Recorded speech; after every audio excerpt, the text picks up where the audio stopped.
তো ভিডিও করিস ছিঁড়ে ফেলেছে। কি লিখে দেখি?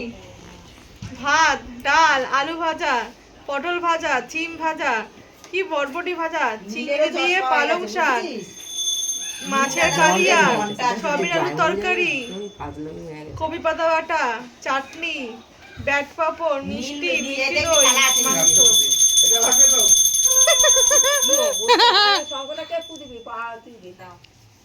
এটা লাগবে না? ওটা বাবুকে দাও। তুমি বাজাও। ওটা বাবুকে দাও, বাবু বাজাবে। এই ঘাটা বাজা।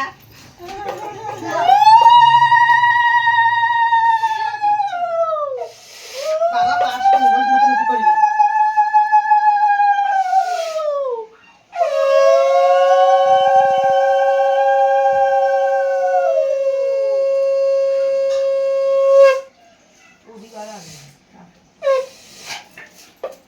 দে আমি বাজাই। শঙ্করটা বাজ।